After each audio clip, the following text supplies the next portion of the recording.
नमस्कार मित्रों, स्वागत है आप सबका मेरे YouTube चैनल पर। मैं वंदना सुखवाल लेकर उपस्थित हूँ आपके लिए एक और नया वीडियो, जिसके अंतर्गत हम जो माध्यमिक शिक्षा बोर्ड की पुस्तकों का अध्ययन कर रहे थे, उसी क्रम में अब हम शुरू करेंगे कक्षा 9 राजस्थान का स्वतंत्रता आंदोलन एवं शौर्य परंपरा।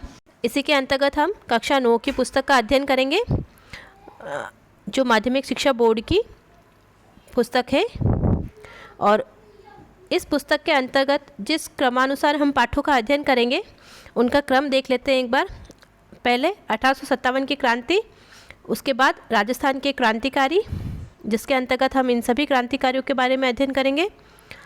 तदुपरांत राजस्थान के प्रमुख किसान आंदोलन, राजस्थान में जनजातियों के आंदोलन और राजस्थान में जन जागृति एवं प्रजामंडल आंदोलन, राजस्थान का एकीकरण, राजस्थान की शौर्य परंपरा।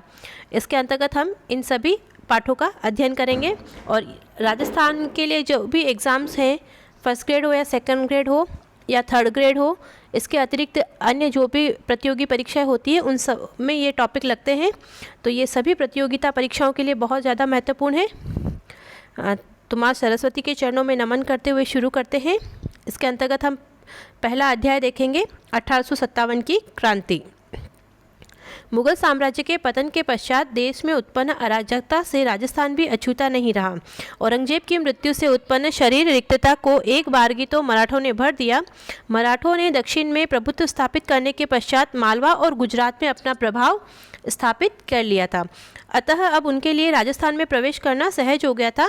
मई 1711 ईस्वी में प्रथम बार मराठों ने मंदसौर के निकट मेवाड़ी क्षेत्र से धन एकत्र किया था। इस घटना से चिंतित उदयपुर के महाराणा संग्राम सिंह ने पहले जयपुर के शासक जय सिंह और बाद में मुगल बादशाह मोहम्मद शाह से मराठा समस्या के बारे में विचार विमर्श किया था।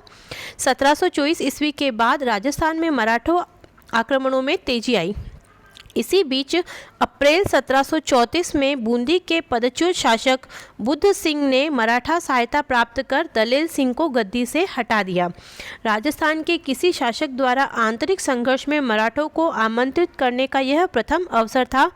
बाद में तो मराठों ने राजस्थान में हस्तक्षेप बढ़ता ही गया। तो देखिए, सबसे पहले मराठों का हस्तक्षेप अप्रैल 1734 में बूंदी रियासत में हुआ। मराठों का प्रथम प्रवेश 1711 में मंदसौर के निकट मेवाड़ी क्षेत्रों में हुआ, जहां पर उन्होंने लूटपाट करी। 1735 ईस्वी में मालवा पर अधिकार करने के बाद मराठों को राजस्थान पर आक्रमण करने के लिए एक आसान मार्ग मिल गया। राजस्थान में मराठे कोटा, मेवाड़, डूंगरपुर, बांसवाड़ा में घुसपैठ कर वहां से धन पाने के बाद कुछ समय तक संतुष्ट रहे, लेकिन शीघ्र ही वे राजाओं को ही नहीं वरन सेठ साहूकारों को भी लूटने लगे। उन्होंने राजस्थान के नरेशों के आंतरिक मामलों में हस्तक्षेप करना भी प्रारंभ कर दिया। बूंदी, जोधपुर और जयपुर रियासतों में उनका प्रवेश इसी बहाने से हुआ था। नादिर शाह के आक्रमण के समय भी मराठों ने हिंदू धर्म के नाम पर राजस्थान के राजाओं को संगठित करने का प्रयास किया, लेकिन मुगल दरबार में दलबंदी के कारण राजपूत शासक भी परस्पर लड़ने लगे। इस प्रकार केंद्र में उत्पन्न शून्यता की पूर्ति के लिए मराठा राजस्थान में आने लगे। शाहू ने पेशवा बाजीराव को राजस्थान से चौथ और सरदेश मुखी प्राप्त करने का आदेश दिया।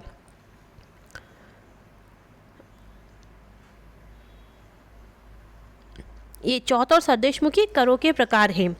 1732 ईस्वी में सवाई जयसिंह को मालवा का सूबेदार बना, उसे मराठों ने घेर लिया। जयसिंह ने पराजय स्वीकार कर ली और 28 परगने मराठों को देने पड़े। 1761 से 1791 के मध्य राजस्थान में राजपूत शासकों की कमजोर स्थिति के कारण विभिन्न राज्यों पर मराठों का प्रभुत्व स्थापित हो गया। राजस्थान में बढ़ते मराठा हस्तक्षेप ने जयसिंह तथा अन्य राजपूत राजाओं की आंखें खोल दी। मराठों से मुक्ति पाने के लिए धन का सहारा लिया गया, पर जब धन लेने के बाद भी मराठों ने मालवा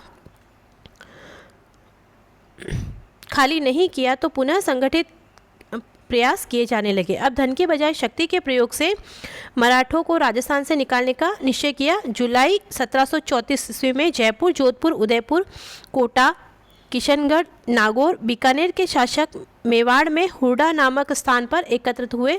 17 जुलाई 1734 को एक संधि पत्र पर हस्ताक्षर हुए, जिसे हुडा सम्मेलन की संज्ञा दी जाती है। और कब हुआ ये? 17 जुलाई 1734 को हुडा सम्मेलन, जिसके अनुसार राजस्थान के सभी शासकों ने विपत्ति में समय सहयोग देने का वादा किया। वर्षा ऋतु के बाद मराठों के विरुद्ध कार्रवाई करने हेतु रामपुरा, ये कोटा में है, एकत्र होना तय किया, किसी राजा के शत्रु को अपने राज्य में आश्रय या शरण न देने की शपथ ली। परंतु इस सम्मेलन के वांछित परिणाम नहीं निकले, क्योंकि रियासती शासकों में आपसी द्वेष था, प्रतिभा संपन्न और क्रियाशील नेतृत्व का अभाव भी था। रियासतों की स्वार्थी नीतियों और कार्य संभवतः सम्मेलन की असफलता के लिए उत्तरदायी थे। 1734 ईस्वी में मुगल सम्राट और राजपूत शासकों की सेनाओं ने मराठों को खदेड़ने का पुनः असफल प्रयास किया। पेशवा अक्टूबर 1735 ईस्वी में उत्तर भारत की यात्रा पर निकला। उसने महाराजा जगत सिंह का आतिथ्य स्वीकार किया और उपहार तथा चौथ का समझौता हुआ। फिर वह जयपुर आया। जयसिंह ने मराठों और मुगल सम्राटों में समझौता करवाना चाहा, पर वह असफल रहा। पेशवा की राजस्थान यात्रा का परिणाम यह निकला कि मुगलों के साथ साथ राजपूत मराठों के भी करदाता बन गए। 1734 ईस्वी में मुगल सम्राट की ओर से निजाम को बिना युद्ध किए ही दुराह सराय की अपमानजनक संधि करनी पड़ी। तो दुराह सराय की संधि 1738 में मुगल सम्राट की ओर से निजाम को करनी पड़ी थी, जिसके अनुसार मराठों को मालवा की सूबेदारी और 50 लाख रुपए प्राप्त हुए। तो ये मुगलों और मराठों के बीच संधि हुई थी, दुराह सराय की संधि 1738 ईस्वी में। 1742 ईस्वी में मराठों ने मारवाड़ में प्रविष्ट होकर सोजत, रायपुर और जेतारन परगनों में चौथ वसूल करना आरंभ कर दिया। 1787 ईस्वी में राजपूतों ने संगठित होकर तुंगा नामक स्थान पर मराठों को परास्त किया। देखिए 1787 में तुंगा का युद्ध। 1791 ईस्वी के बाद मराठा शक्ति क्षीण होने लगी। इस समय दक्षिण भारत में अंग्रेजों ने अपने पैर जमा लिए थे और वे राजस्थान में भी घुसने का प्रयास कर रहे थे। राजस्थान में राज्यों में उत्तराधिकार के संघर्ष और सामंती प्रतिस्पर्धा के कारण उनकी राजनीतिक स्थिति कमजोर हो गई। 1791 ईस्वी में अंबाजी इंगले ने मेवाड़ के महाराणा को सहयोग किया। फलस्वरूप डूंगरपुर, बांसवाड़ा, प्रतापगढ़ आदि क्षेत्रों पर मेवाड़ के महाराणा का अधिकार हो गया, परंतु रियासती घरानों के आपसी वैमनस्य के कारण अंबाजी इंगले पूर्ण सफलता नहीं पा सके। 1795 ईस्वी में मेवाड़ पर चुंडावतों का अधिकार हो गया, अतः उनका अन्य शासकीय समूहों के साथ संघर्ष शुरू हो गया। 1802 ईस्वी में अमीर का पिंडारी ने नाथद्वारा पर अधिकार कर लिया। भीम सिंह रियासती घरानों में आपसी वैमनस्य को नियंत्रित नहीं कर पाए। 1803 ईस्वी में मेवाड़ के शासक ने जयपुर नरेश के माध्यम से अंग्रेजों से संधि करने का प्रयास किया, पर वह असफल रहे। 1793 से 1813 की ईस्वी के मध्य जोधपुर की अव्यवस्था का मुख्य कारण सामंती प्रतिस्पर्धा, संकीर्णता एवं उत्तराधिकार का संघर्ष था। दोनों ही पक्षों ने भाड़ेत सैनिकों को ऊंची धनराशि देकर अपनी ओर मिलाने का प्रयास किया। परिणामतः राज्य आर्थिक संकट में घिर गया। राजस्थान के शासकों ने मराठों के बढ़ते आतंक से मुक्ति पाने के लिए मराठों के शत्रु अंग्रेजों से मित्रता करने का प्रयास शुरू कर दिए। सर्वप्रथम जयपुर के महाराजा पृथ्वी सिंह ने 1776 ईस्वी में अपने एक प्रतिनिधि को गवर्नर जनरल के पास भेजा। 1776 में अंग्रेजों से मैत्री की इच्छा प्रकट की। जोधपुर राज्य ने भी ऐसा ही प्रयास किया, पर वह सफल नहीं हुआ। 1803 ईस्वी में अपनी नीति में परिवर्तन कर अंग्रेज भी राजपूत राज्यों से संधि करने के इच्छुक हो गए। नवंबर 1803 ईस्वी में अंग्रेज सेनापति लॉर्ड लेक ने राजस्थान की उत्तरी पूर्वी सीमा पर स्थित लासवाड़ी के रण क्षेत्र में सिंधिया को निर्णायक रूप से परास्त कर दिया। मराठों की इस पराजय ने राजपूत शासकों के लिए मराठों की अधीनता से मुक्ति का स्वर्ण अवसर प्रदान किया। 1803 ईस्वी की संधि की शर्तों में तय किया गया कि दोनों एक दूसरे के प्रति मैत्रीपूर्ण व्यवहार रखेंगे। कंपनी इन राज्यों से खिराज नहीं लेगी, आंतरिक मामलों में भी हस्तक्षेप नहीं करेगी। इन राज्यों की सुरक्षा का दायित्व कंपनी पर होगा। अन्य राज्यों से विवाद कंपनी की सहायता से सुलझाए जाएंगे इत्यादि। अलवर, भरतपुर, जयपुर, जोधपुर आदि ने इस संधि पर हस्ताक्षर कर दिए। 1811 ईस्वी में सेटन के स्थान पर चार्ल्स मेटकॉफ दिल्ली का रेजिडेंट बना। उसने गवर्नर जनरल लॉर्ड मिंटो को सुझाव दिया कि मराठों, अमीर खां और पिंडारियों को विध्वंसकारी कार्रवाई को समाप्त करने के लिए ब्रिटिश संरक्षण में राजपूत राज्यों का एक संघ बना लिया जाए। तत्कालीन गवर्नर लॉर्ड हेस्टिंग्स सभी विरोधियों का दमन करके भारत में कंपनी की सर्वोच्च सत्ता स्थापित करना चाहता था, किंतु यह तभी संभव था जब होलकर और सिंधिया को उनके राज्यों में सीमित कर दिया जाता और पिंडारियों की शक्ति का दमन किया जाता। इसके लिए राजपूत राज्यों को संरक्षण में लेना अंग्रेजों के लिए अनिवार्य था, क्योंकि ये राज्य ही सिंधिया, होलकर और पिंडारियों के प्रभाव क्षेत्र में थे। अतः अंग्रेजों ने 5 नवंबर 1817 को होलकर से नई संधि करके राजस्थान के राज्यों के साथ संधि करने का अधिकार प्राप्त कर लिया। इधर मेटकॉफ का नियंत्रण मिलते ही करौली, कोटा, उदयपुर, बीकानेर, किशनगढ़, जयपुर, जैसलमेर आदि ने कंपनी से संधि कर ली। सबसे अंत में 1823 ईस्वी में सिरोही राज्य ने संधि की। इस प्रकार 1817 से 1823 ईस्वी के दौरान राजस्थान पर यह स्थापित यह ब्रिटिश आधिपत्य 1947 ईस्वी तक अक्षुण्ण बना रहा। तो देखिए, जो रियासतें थी उन रियासतों में कौन कौन से शासक थे।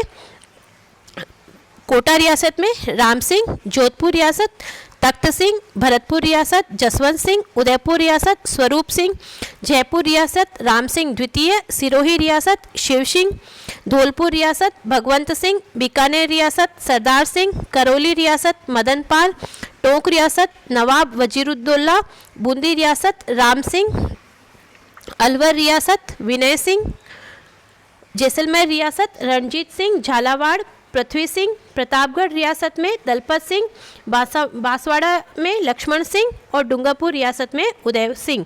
तो ये बहुत ज़्यादा महत्वपूर्ण है कि 1857 की क्रांति के समय कौन कौन सी रियासतों में कौन कौन से शासक थे। 19वीं सदी के आरंभ में 20 रियासतें थीं। इनमें से 17 राजपूत, 2 जाट और 1 मुस्लिम शासक द्वारा शासित थी। इन राज्यों के साथ की गई संधियों में कुछ सामान्य शर्तें थीं तो कुछ विशिष्ट तो कुछ उस राज्य से संबंधित थी। संधि की सामान्य शर्तें इस प्रकार थी। संधि द्वारा रियासती शासकों ने अंग्रेजों की सर्वोच्चता स्वीकार कर ली। अंग्रेजों ने रियासती राजाओं का वंशानुगत राज्याधिकार स्वीकार कर लिया। अंग्रेजों ने बाहरी आक्रमण से प्रत्येक राज्य की सुरक्षा करने और आंतरिक शांति तथा व्यवस्था बनाए रखने में सहायता का आश्वासन दिया। संधि करने वाले प्रत्येक राज्य में एक अंग्रेज पॉलिटिकल एजेंट रखना तय किया गया। साथ ही यह आश्वासन भी दिया गया कि पॉलिटिकल एजेंट उनके राजकार्यों में हस्तक्षेप नहीं करेंगे। ब्रिटिश संरक्षण के बदले रियासती शासकों को अपनी विदेश नीति अंग्रेजों को सौंपनी पड़ी और अपने आपसी विवादों को अंग्रेजों की मध्यस्थता हेतु प्रस्तुत करने का वादा करना पड़ा। आवश्यकता पड़ने पर रियासती शासक अपने राज्यों में समस्त सैनिक साधन अंग्रेजों के सुपुर्द कर देंगे। अंग्रेजों को वार्षिक खिराज देने संबंधी धारा सभी राज्यों की संधियों में अलग अलग थी। खिराज की यह राशि निर्धारित करने के लिए मराठों को दिए जाने वाले खिराज को आधार बनाया गया था। ब्रिटिश संरक्षण स्वीकार करने के फलस्वरूप राजस्थान के रियासती नरेशों को स्वतंत्रता तो प्राप्त हुई, सुरक्षा तो प्राप्त हुई, परंतु उन्होंने अपनी स्वतंत्रता खो दी। उपयुक्त संधियों का राजस्थान के राज्यों पर बहुविध प्रभाव पड़ा। कंपनी सरकार को नियमित रूप से खिराज देने से राजस्थान के सभी राज्यों की आर्थिक स्थिति कमजोर हो गई। पॉलिटिकल एजेंट राज्य में व्यवस्था बनाए रखने के नाम पर निरंतर हस्तक्षेप करने लगे। शासन कार्य और अधिकारों में आई कमी के कारण राजा शासन संबंधी कार्यों के प्रति उदासीन रहने लगे। ऐसी परिस्थितियों में ब्रिटिश पॉलिटिकल एजेंट राज्य में तानाशाह बन गए। कंपनी द्वारा खिराज वसूल करने के अलावा समय समय पर कई खर्चे बलात् थोप दिए जाते थे। अंग्रेजों ने राज्यों के आर्थिक साधनों पर भी अधिकार करने का प्रयास किया। नमक उत्पादन के प्रमुख क्षेत्र सांभर झील और मेवाड़ के अफीम उत्पादन क्षेत्रों पर अधिकार कर लिया गया। शांति और व्यवस्था बनाए रखने के नाम पर अलग अलग सभी राज्यों में अंग्रेज सैनिक टुकड़ियां स्थापित कर दी गई, जिनका खर्च भी उन संबंधित राज्यों को ही वहन करना पड़ता था। भारी खिराज पर ब्याज और अन्य खर्चों के थोपे जाने के फलस्वरूप राज्यों की आर्थिक स्थिति भी कमजोर हो गई। राजस्थान के शासकों ने मराठा आतंक से सुरक्षा एवं अपने सामंतों पर नियंत्रण स्थापित करने के लिए अंग्रेजों के साथ 1818 ईस्वी में संधि की थी। संधि संपन्न होने के साथ ही राजपूत शासकों ने अंग्रेजों की सहायता से सामंतों की शक्ति कुचलने का प्रयास किया। कालांतर में अंग्रेजों ने ऐसे अनेक कदम उठाए जिनसे सामंतों की स्थिति कमजोर हुई। यथा सामंतों की सैनिक सेवा के बदले अब उनसे नकद रुपया वसूल करने का निश्चय किया गया। जागीर क्षेत्रों में सामंतों को कई विशेषाधिकार प्राप्त थे, जैसे जागीरों के निवास अपने सामंत की आज्ञा के बिना किसी दूसरे स्थान पर नहीं बस सकते थे। सामंत व्यापारियों के राहदारी तथा दाना पानी आदि शुल्क वसूल करके उसके बदले व्यापारियों को सुरक्षा प्रदान करते थे। उनके इन विशेषाधिकारों को समाप्त कर दिया गया। 19वीं सदी के पूर्वार्ध तक जागीर क्षेत्र का नेतृत्व सामंतों के पास था तथा समाज में उनकी प्रतिष्ठा भी बढ़ी चढ़ी थी, किंतु 19वीं सदी के अंत तक जागीर क्षेत्रों में सामंतों के नेतृत्व में कमी आई। अब वे उतने प्रभावशाली नहीं रहे। अंग्रेजों ने डूंगरपुर के शासक जसवंत सिंह को गद्दी से हटाकर प्रतापगढ़ के शासक के पौत्र दलपत सिंह को वहां का शासक बना दिया। इससे वहां की जनता में ब्रिटिश सरकार के प्रति घृणा उत्पन्न हो गई। इसी प्रकार अंग्रेजों ने जयपुर की राजमाता भटियाणी को अधिकारच्युत करने का प्रयास किया तो वहां के लोगों ने क्रुद्ध होकर कप्तान ब्लैक की हत्या कर दी। कोटा में अंग्रेजों ने तत्कालीन महाराव किशोर सिंह के विरुद्ध रियासत के फौजदार जालिम सिंह के दावों का समर्थन किया, जिससे कोटा के हाड़ा राजपूत अंग्रेजों के विरुद्ध हथियार लेकर उठ खड़े हुए। अलवर और भरतपुर रियासतों में अंग्रेजों ने हस्तक्षेप कर वहां अवयस्क राजकुमारों को गद्दी पर बिठा दिया। क्योंकि शासक के अवयस्क होने की स्थिति में अंग्रेजों को राज्य के प्रशासन पर अपना नियंत्रण स्थापित करने का अवसर मिल जाता था। जोधपुर के महाराजा मानसिंह भी ब्रिटिश सरकार के घोर विरोधी थे। उनके प्रयत्नों से अन्य रियासतों में भी ब्रिटिश सत्ता के विरुद्ध असंतोष पनपने लगा। तो देखिए, मोस्ट इम्पोर्टेंट है क्रांति के समय ब्रिटिश पॉलिटिकल एजेंट। तो देखिए, कोटा रियासत में पॉलिटिकल एजेंट कौन था? Major Burton. जोधपुर में मैकमोसन, भरतपुर मॉरिसन, जयपुर रियासत में ईडन, उदयपुर रियासत में सावर्स, सिरोही रियासत में जेडी हॉल।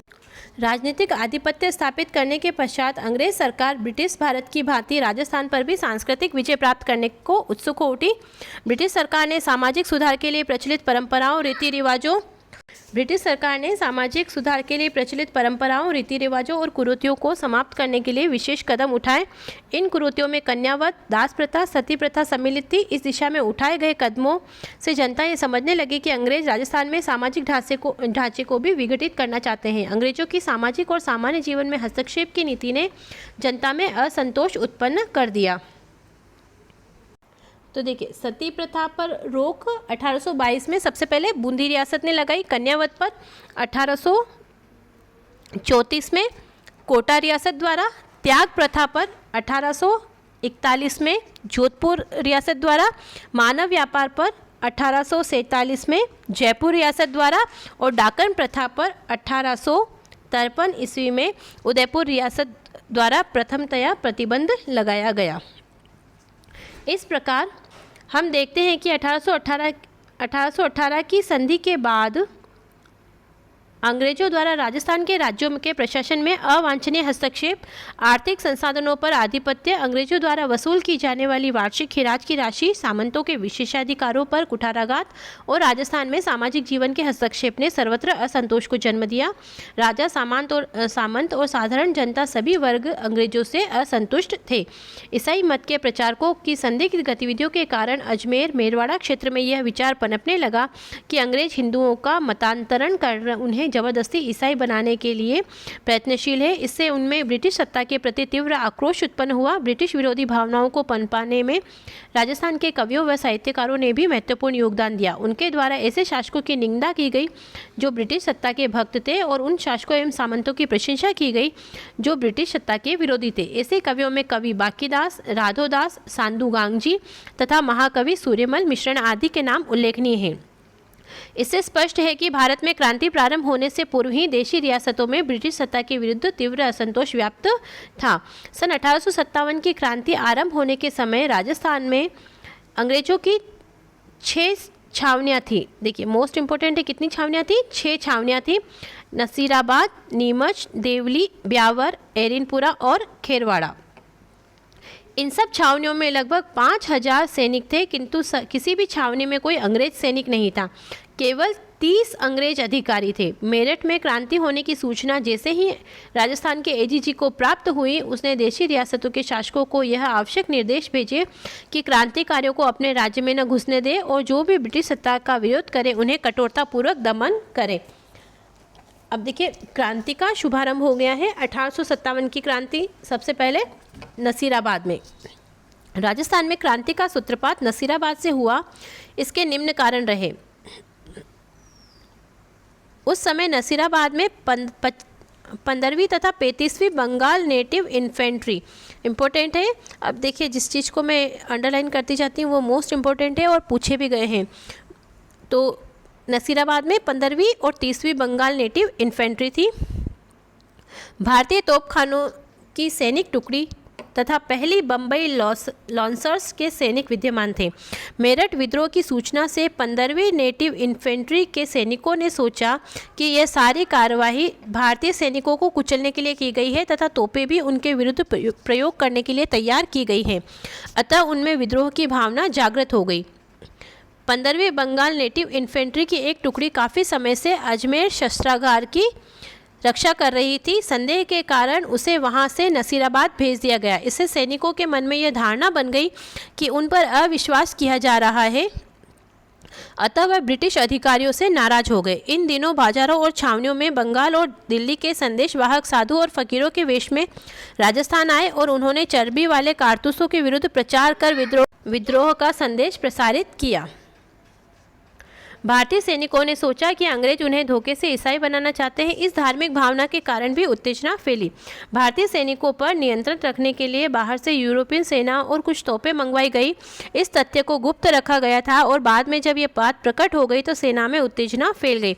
इन्हीं कारणों से 28 मई 1857 को 15वीं बटालियन नेटिव इन्फेंट्री के सैनिकों ने तोपखाने पर अधिकार कर लिया। सारी छावनी में भगदड़ मच गई। सैनिकों ने शस्त्रागार लूट लिया। अंग्रेज सैनिक अधिकारियों और मेजर स्पॉटिस वुड और कर्नल न्यू बारी की हत्या कर दी। तो देखिए, इंपॉर्टेंट है, मेजर स्पॉटिस वुड और कर्नल न्यू बारी की हत्या कर दी। लेफ्टिनेंट लॉक तथा कप्तान हार्डी घायल हो गए। अंग्रेज अधिकारियों ने नसीराबाद से भागकर ब्यावर में शरण ली। चर्च और अधिकारियों के बंगले में आग लगा दी गई। खजाने की तिजोरियां तोड़ दी गई और इन विद्रोही सैनिकों ने 4 ब्रिटिश अधिकारियों के अलावा रक्त की एक बूंद भी नहीं बहाई। तो देखिए, मेजर स्पॉटिसवुड, कर्नल न्यू बारी, लेफ्टिनेंट लॉक और कप्तान हार्डी, ये चारों नसीराबाद से संबंधित थे। और नसीराबाद में जो 1857 की क्रांति उसका सूत्रपात हुआ 28 मई 1857 की। उस समय 15वीं नेटिव इन्फेंट्री बटालियन नसीराबाद में कार्यरत थी। छावनी को तहस नहस करने के बाद विप्लवी सैनिकों ने अविलंब दिल्ली की ओर प्रस्थान किया। 18 जून 1857 ईस्वी को विप्लवी दिल्ली पहुंच गए। दिल्ली में डेरा डाले अंग्रेज पलटन पीछे से आक्रमण किया और इसमें अंग्रेज परास्त हो गए। नीमच में क्रांति। नसीराबाद की क्रांति की सूचना जब नीमच पहुंची तो 3 जून 1857 को नीमच के सैनिकों ने भी विद्रोह किया। क्रांतिकारियों ने छावनी को लूट लिया तथा उसमें आग लगा दी। नीमच छावनी को लूटने के बाद क्रांतिकारी नीमच से रवाना होकर सरकारी बंगलों को लूटते हुए उनमें आग लगाते हुए शाहपुरा पहुंचे। शाहपुरा के शासक ने क्रांतिकारियों को भोजन में ठहरने की सुविधा प्रदान की। इसके पश्चात क्रांतिकारी निम्बाड़ा पहुंचे। देखिए, सबसे पहले शाहपुरा, फिर निम्बाड़ा, जहां से जनता ने इनका बड़ा स्वागत किया। तत्पश्चात क्रांतिकारी यहां से देवली, टोंक और आगरा होते हुए दिल्ली पहुंचे। मार्ग में अनेक स्थानों पर जनता ने क्रांतिकारियों का स्वागत किया तथा क्रांतिकारियों की संख्या में काफ़ी वृद्धि हो गई। नीमच से क्रांतिकारियों के चले जाने के पश्चात एजीजी लॉरेंस के निर्देश पर कप्तान शावर्स ने कोटा, बूंदी और मेवाड़ की राजकीय फौजों की सहायता से 8 जून 1857 ईस्वी को नीमच पर पुनः अधिकार कर लिया। एरिनपुरा और आउवा की क्रांति। अंग्रेजों के विरुद्ध विद्रोह का झंडा उठाने और उनकी सत्ता को चुनौती देने का काम मारवाड़ के जागीरदारों ने किया। एरिनपुरा में स्थित जोधपुर की सैनिक टुकड़ी को जब नसीराबाद में हुई क्रांति की सूचना मिली तो 21 अगस्त 1857 को क्रांति का बिगुल बजा दिया गया।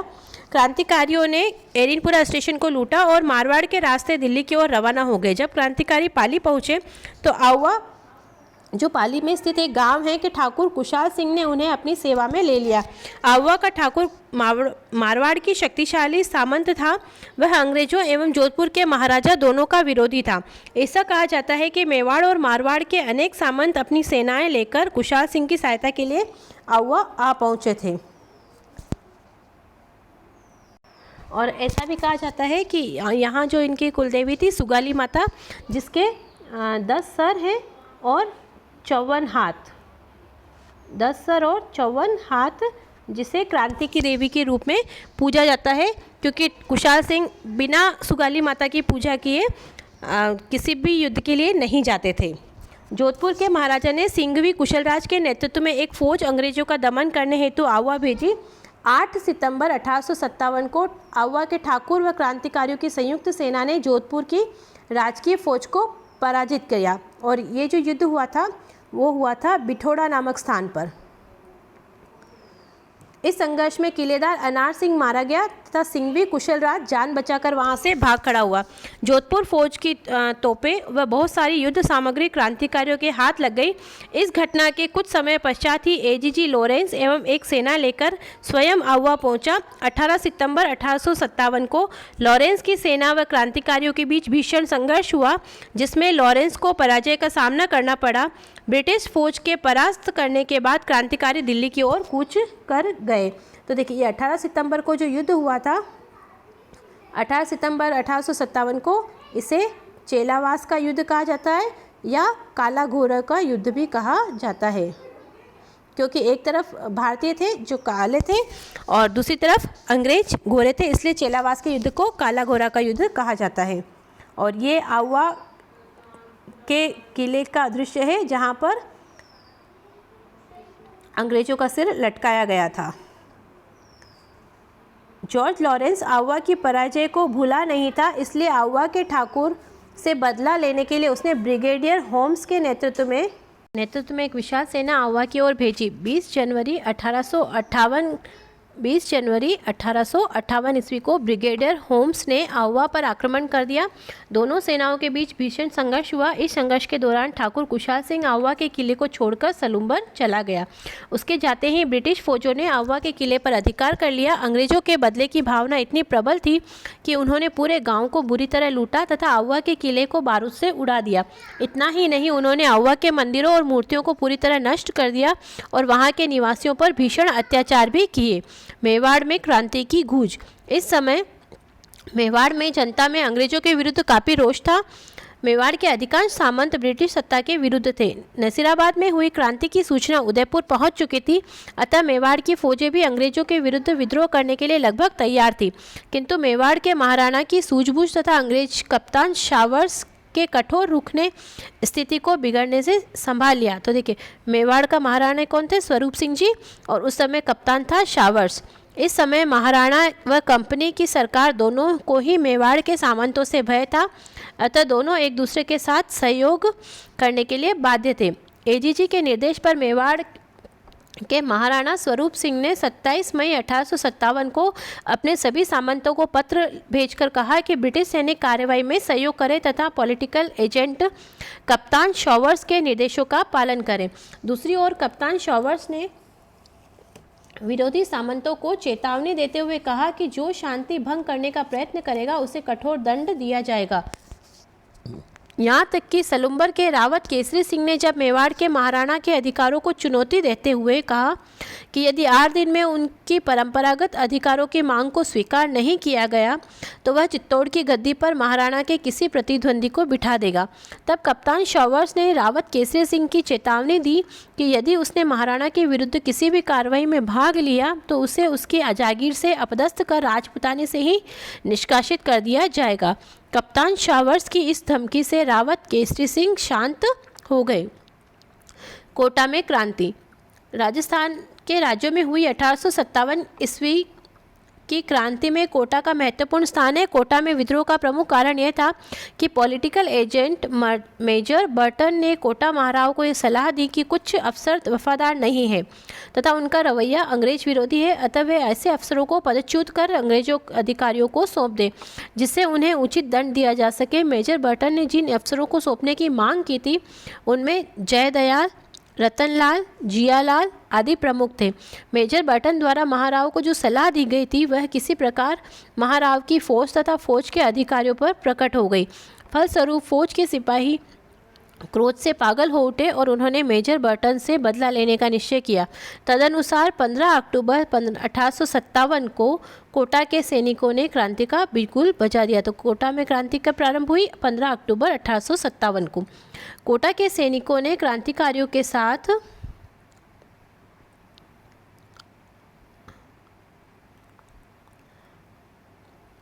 रेजिडेंसी को घेर लिया तथा उसमें आग लगा दी। क्रांतिकारियों ने मेजर बर्टन और उनके दोनों पुत्रों की हत्या कर दी। क्रांतिकारियों ने शहर में जुलूस निकाला और महाराव के महल को घेर लिया। महाराव अपने महल में एक प्रकार से कैद हो गए। फिर क्रांतिकारियों ने महाराव को एक संधि पत्र पर हस्ताक्षर करने हेतु विवश किया, जिसमें 9 शर्तें थी। कितनी शर्तें? 9 शर्तें। इनमें से एक शर्त यह थी कि मेजर बर्टन तथा उसके पुत्रों की हत्या स्वयं महाराव के आदेश से की गई है। महाराव को क्रांतिकारियों की इच्छानुसार व्यवहार करने के लिए तब तक विवश होना पड़ा जब तक करौली से सैनिक सहायता प्राप्त नहीं हो सकी। क्रांतिकारियों का कोटा शहर पर लगभग 6 माह तक अधिकार रहा।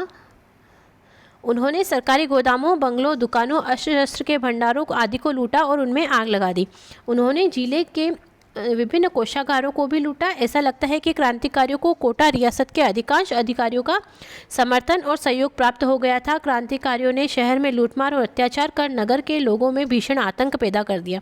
यह स्थिति तब तक बनी रही जब मेजर H.C. रॉबर्ट्स नसीराबाद से 5000 सैनिक लेकर 22 मार्च 1858 ईस्वी को चंबल के किनारे पहुंचा।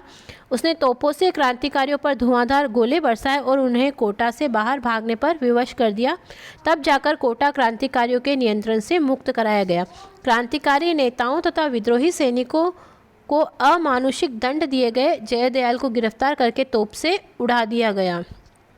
तो जयदयाल के साथ में देखिए मेहराब खां का भी नाम आता है और क्रांतिकारियों का दमन करने में करौली के मदन पाल ने अंग्रेजों की सहायता की थी। अन्य राज्यों में क्रांति की गूंज। राजस्थान में 1857 की क्रांति केवल मारवाड़, मेवाड़ और कोटा तक ही सीमित नहीं थी, अपितु इसकी गूंज राजस्थान के अन्य राज्यों में भी सुनाई दी। भरतपुर, जो आगरा में मथुरा से काफ़ी निकट था, क्रांति के समय अशांत रहा।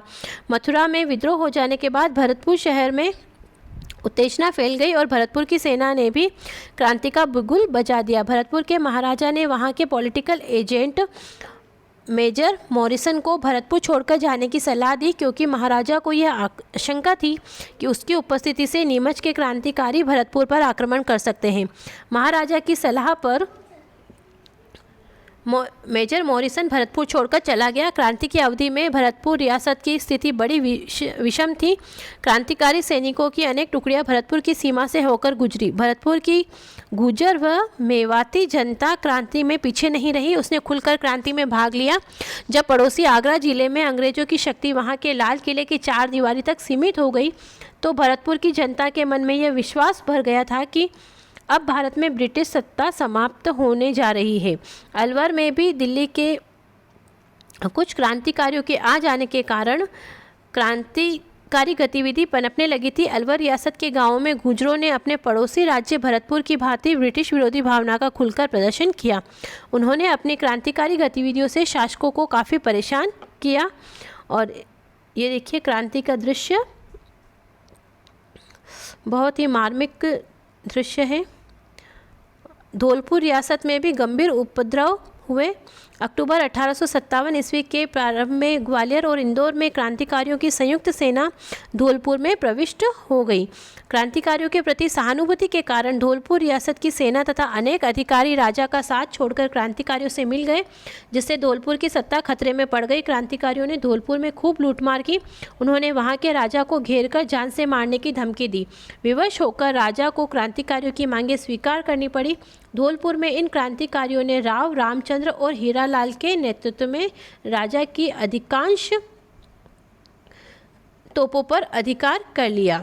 तो देखिए कौन थे यहाँ पर धौलपुर में? राव रामचंद्र और हीरालाल क्रांति के नेतृत्वकर्ता थे और उनकी सहायता से आगरा पर आक्रमण कर दिया। यह स्थिति तब तक बनी रही जब दिसंबर में पटियाला के शासक द्वारा भेजी गई सेना की सहायता से धौलपुर में व्यवस्था स्थापित नहीं हो गई।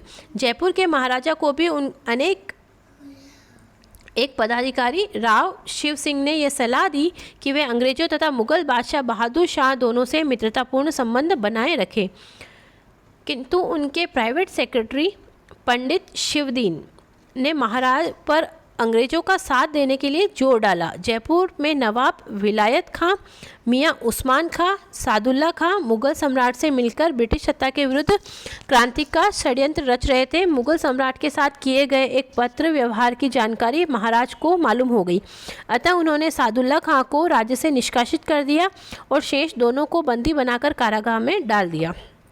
टोंक में भी नवाब की सेना ने मीर आलम खां के नेतृत्व में विद्रोह कर दिया। टोंक का नवाब अंग्रेजों का साथ था, मगर नवाब की सेना ने नीमच के क्रांतिकारियों को टोंक आने के लिए आमंत्रित किया और उनकी सहायता से नवाब के किले पर अधिकार कर लिया। नवाब ने सैनिकों को डराने धमकाने का भरपूर प्रयास किया, किंतु वह सफल नहीं रहा। सलुम्बर और कोठारिया का योगदान। आहुआ जोधपुर के ठाकुर कुशाल सिंह से प्रेरणा लेकर मेवाड़ के दो प्रमुख सामंतों सलुम्बर के रावत केसरी सिंह और कोठारिया के रावत जोध सिंह का 1857 ईस्वी के स्वतंत्रता संग्राम में अपूर्व योगदान रहा। यह सही है कि मारवाड़ के सामंतों की भांति मेवाड़ के सामंतों ने खुलकर क्रांति में भाग नहीं लिया, किंतु अंग्रेजों का विरोध करने वाले क्रांतिकारी नेताओं तथा ब्रिटिश सत्ता के विरोधी जागीरदारों को सलुम्बर और कोठारिया के रावतों ने अपने यहाँ शरण दी। उन्होंने क्रांतिकारियों के परिवारों को भी आश्रय दिया। सलुम्बर के रावत केसरी सिंह के आसपास के जागीरदारों को साथ लेकर आहुआ के ठाकुर ने स्वतंत्रता यज्ञ में भरपूर सहायता की। उदयपुर के महाराणा ने कंपनी सरकार के साथ जो संधि की, केसरी सिंह ने उसका खुलकर विरोध किया। एजीजी लॉरेंस ने केसरी सिंह की ब्रिटिश विरोधी गतिविधियों को देखकर महाराणा उदयपुर पर यह दबाव डाला कि वे उनके विरुद्ध कार्रवाई करें, किंतु महाराणा उनके विरुद्ध कार्रवाई करने का साहस नहीं जुटा सके। अंग्रेजों द्वारा आहुआ गांव को तहस नहस कर दिया गया। आहुआ के ठाकुर कुशाल सिंह निरीह अवस्था में इधर उधर भटक रहे थे। तब कोठारिया के रावत जोध सिंह ने उनको गले लगाया। उन्होंने कोठारिया में पेशवा नाना साहब और उनके परिवार को शरण दी। तो देखिए, नाना साहब और उनके परिवार को मेवाड़ के कोठारिया रियासत ने शरण दी, सब प्रकार की सुख सुविधा उपलब्ध कराई। इस प्रकार ब्रिटिश सत्ता का विरोध कर व भावी परिणामों की चिंता न कर सलुम्बर व कोठारिया के रावतों ने अपूर्व त्याग और साहस का परिचय दिया। अगस्त 1858 तक समस्त भारत में विद्रोह कुचल दिया गया। नवंबर 1858 ईस्वी में ईस्ट इंडिया कंपनी ने भारत का शासन ब्रिटिश ताज को सौंप दिया गया। ब्रिटेन की महारानी विक्टोरिया की ओर से भारत के सभी नरेशों के अधिकारों एवं विशेषाधिकारों को सुरक्षित रखने का आश्वासन दिया गया। उदयपुर महाराणा ने इसका स्वागत किया और अंग्रेजों के सम्मान में भव्य दावत भी दी। यद्यपि राजस्थान में प्रथम स्वतंत्रता संग्राम असफल रहा, परंतु विप्लव के बाद राजस्थान के परंपरागत ढांचे का स्वरूप बदलने लगा। आधुनिक शिक्षा का प्रचार, नए मध्यम वर्ग का जन्म, प्रशासनिक सेवाओं में जनसाधारण की नियुक्तियाँ, वैश्य समुदाय का सहयोग लिया जाने लगा। इन्हें महत्वपूर्ण पद और विभिन्न प्रकार के संरक्षण देना आदि कुछ इस तरह के कार्य होने लगे, जिससे राजपूतों का महत्व कम होता गया। राजस्थान में नरेश और जागीरदार अब अंग्रेजों पर पूरी तरह से निर्भर हो गए थे। अब असफलता के प्रमुख कारण कौन कौन से रहे? राजस्थान के राजाओं ने अंग्रेजों के प्रति झुकने की प्रवृत्ति का परिचय दिया। जयपुर, अलवर, भरतपुर, धौलपुर, करौली, सिरोही, टोंक, बीकानेर, डूंगरपुर, बांसवाड़ा और प्रतापगढ़ के शासकों ने विप्लव की आंधी को रोकने के लिए ब्रिटिश सत्ता का सहयोग दिया। मुगल सम्राट बहादुर शाह तथा स्थानीय विद्रोहियों ने राजस्थानी राजाओं को स्वतंत्रता संग्राम का नेतृत्व प्रदान करने हेतु आमंत्रित भी किया, पर इससे के बाद भी उन्होंने अंग्रेजों का साथ दिया। राजस्थान के विद्रोहियों में आपसी एकता और संपर्क का अभाव था। कोटा, नसीराबाद, भरतपुर, धौलपुर, टोंक आदि में अलग अलग समय पर क्रांति होने के कारण अंग्रेजों के विद्रोहियों से निपटने में अवसर मिला। मारवाड़, मेवाड़ और जयपुर आदि के नरेशों ने तात्या टोपे को भी किसी प्रकार का सहयोग नहीं दिया। राजस्थान की 18 रियासतों में संगठन और एकता का अभाव था। नेतृत्व के लिए जब मेवाड़ के महाराणा से संपर्क किया तो नेतृत्व प्रदान करने के बजाय उन्होंने शासकों के पत्र व्यवहार संबंधी सारे कागजात ही ब्रिटिश अधिकारियों को सौंप दिए। राजस्थान अनेक देशी रियासतों में बटा हुआ था, इस कारण उसमें क्रांतिकारियों का कोई केंद्रीय संगठन नहीं था। इसमें नेतृत्व का भी सर्वथा अभाव था। क्रांतिकारियों के बीच आपस में संपर्क भी नहीं था। उनमें त्याग और बलिदान की भावना तो थी, किंतु उनमें न तो अंग्रेजों जैसा रणकौशल था, न ही वह अंग्रेज सैनिकों के समान प्रशिक्षित थे। इससे अतिरिक्त क्रांतिकारियों को धन, रसद और हथियारों की कमी का भी सामना करना पड़ा। अंग्रेजों के अन्य क्षेत्रों में हुई क्रांति का दमन करते हुए जून 1858 ईस्वी तक उत्तर भारत के अधिकांश भागों पर पुनः अपना नियंत्रण कर लिया गया। इस कारण उन्होंने राजस्थान में हुई क्रांति का दमन करने के लिए अपनी पूरी शक्ति लगा दी। और देखिए 1857 की क्रांति के क्या परिणाम हुए। सन 1857 की क्रांति के असफल होने के बाद राजस्थान की रियासतें ब्रिटिश संरक्षण में चली गई। ब्रिटिश सम्राट ने राजस्थान की सभी रियासतों में कंपनी द्वारा जारी की गई संधियों को जारी रखा। राजस्थान की जनता अब गुलामी का दोहरा अंकुश हो गया। एक तो वो रियासती राजाओं के अधीन थे, दूसरे अंग्रेजों का उन पर नियंत्रण हो गया। परिणाम स्वरूप यह निश्चित हो गया कि निकट भविष्य में राजस्थान में स्वतंत्रता आंदोलन का कोई भविष्य नहीं था। अंग्रेजी शिक्षा के प्रसार के कारण भी लोगों में राष्ट्रीय जागृति का प्रादुर्भाव हुआ। स्वधर्म, स्वदेशी, स्वराज, स्वभाषा के फलस्वरूप लोगों में क्रांति की भावना पुनः पल्लवित हुई। इस भावना का बल प्रदान करने वाले में अर्जुनलाल सेठी, केसी सिंह बारहट, गोपाल सिंह खरवा आदि अग्रणी माने जाते हैं। इस क्रांति की असफलता ने भावी संगठित आंदोलनों की भूमिका तैयार कर दी। तो देखिए एक बार फिर से देख लेते हैं, राजस्थान में क्रांति के समय ब्रिटिश पॉलिटिकल एजेंट कौन कौन से थे। कोटा में मेजर बर्टन, जोधपुर में मैकमोशन, भरतपुर रियासत में मॉरिसन, जयपुर रियासत में ईडन, उदयपुर रियासत में शावर्स और सिरोही रियासत में जेडी हॉल।